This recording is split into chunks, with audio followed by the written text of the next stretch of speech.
ఇవాళైతే చాలా చాలా టేస్టీ కూర నేను చేస్తున్నాను. చూసారు కదా, చూస్తుంటేనే మీకు నోరు ఊరిపోతుంది. ఫస్ట్ ఇలా చూస్తుంటేనే నోరు ఊరిపోతుంటే ఇంకా చేశాక ఎలా ఉంటుందో ఒక్కసారి ఆలోచించండి.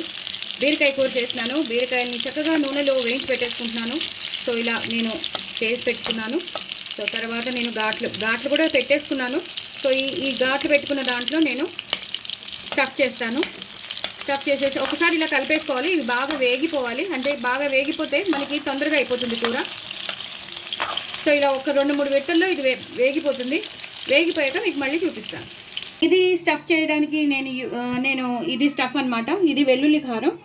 ఈ వెల్లుల్లి కారాన్ని మనం చేసి పెట్టుకోవాలి. వెల్లుల్లిపాయలు, ఉల్లిపాయలు, జీలకర్ర, ఎండుమిరపకాయలు, ఉప్పు, కారం, పసుపు.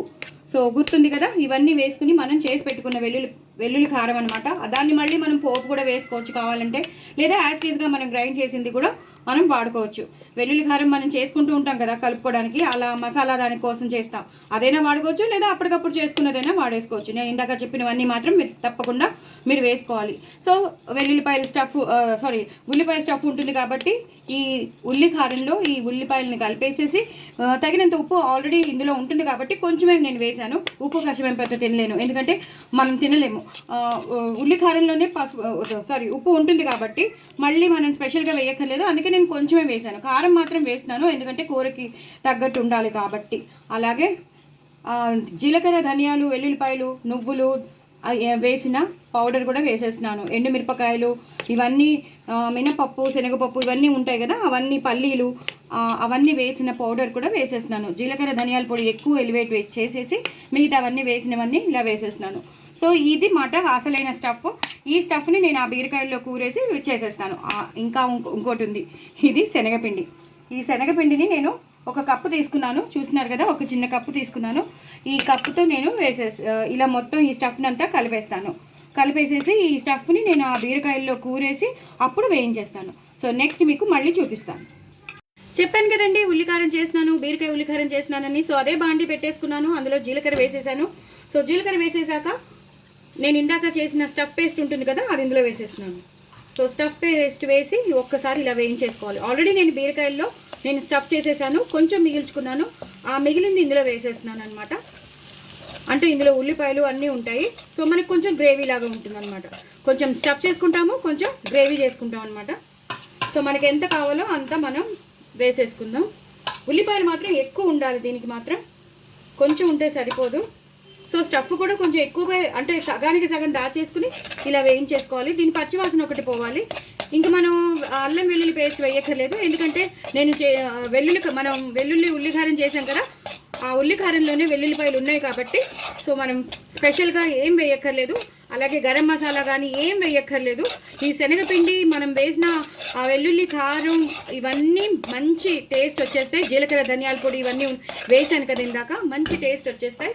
ఇప్పుడు కొంచెం మాత్రం ఆవాల మెంతుల పొడి వేస్తాను, సో దట్ మంచి ఫ్లేవర్ వస్తుంది పచ్చడికి. ఒక పించ్ వేస్తాను అంతేనండి, ఎక్కువ వేయను. అంటే కమ్మటి వాసన రావడానికి వేస్తున్నాను. పచ్చి వాసన పోయిందండి, బాగా వేగిపోయింది, చూస్తున్నారు కదా. ఇప్పుడు నేను ఇలా స్టఫ్ చేసుకున్నవి వేసేస్తాను. ఇంత పెద్దవి చేసుకున్నాను. మీరు ఎలా చేసుకోవాలన్నా చేసుకోవచ్చు, బట్ స్టఫ్ చేసుకుంటే ఏంటంటే చూడ్డానికి బాగుంటుంది, టెంప్టింగ్గా ఉంటుంది. ఇదంతా స్టఫింగ్ చూసారు కదా, ఇదంతా స్టఫ్ చేసేసాను. సో మనం స్టఫ్ చేసుకుని ఇప్పుడు సిమ్లో పెట్టేసుకోవచ్చు అండి. ఇందాక నేను హైలో పెట్టాను, కానీ ఇప్పుడు మీరు సిమ్లో పెట్టేసుకోవచ్చు. ఇలా అన్నీ స్టఫ్ చేసినవన్నీ ఇలా వేసేసుకోవాలి. ఇంకా వేరే మసాలా అవసరమే లేదని చెప్తున్నాను కదా. లేదు మాకు కొంచెం గరం మసాలా టేస్ట్ రావాలండి అన్నవాళ్ళు వేసుకోవచ్చు. నేనైతే స్కిప్ చేస్తున్నాను. మాకు కావాలండి, మాకు ఆ గరం మసాలా ఫ్లేవర్ ఉంటేనే మేము తింటాము అన్నవాళ్ళు పైనుంచి లాస్ట్లో వేసుకోవచ్చు. ఇప్పుడు మాత్రం ఇలాగా, ఇప్పుడు కొంచెం నూనె వేసేసుకుందాం.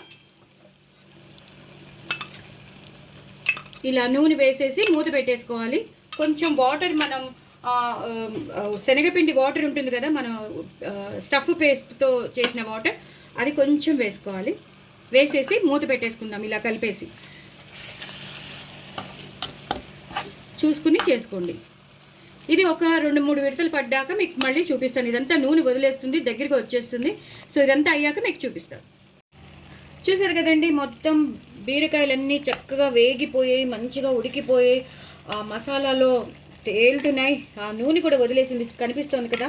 ఇప్పుడు లాస్ట్లో ఒక్కసారి ఇలా శనగపిండి వేసేద్దాం. కొంచెం శనగపిండి వేసేస్తే ఏమవుతుందంటే ఆ బీరకాయలకి మొత్తం పట్టేసుకుని చాలా చాలా టేస్టీగా ఉంటుంది. అసలు మీరు ఒకసారి అయితే ట్రై చేయండి ఈ కూరని, చాలా చాలా టేస్టీగా ఉంటుంది. ఇలా కలిపేసుకోవాలి. సో ఇంకా వేగుతున్న కొద్దీ ఆ బీరకాయ మంచి ఆ శనగపిండి పట్టుకుని అయిపోతుంది. ఇది 2 నిమిషాలు ఇలా ఉంచేశాక మీరు లాస్ట్లో కరివేపాకు అలాగే కొత్తిమీర, తగినంత కొత్తిమీర వేసేసి తగినంత కొత్తిమీర వేసేసి గార్నిష్ చేసేసుకోవాలి.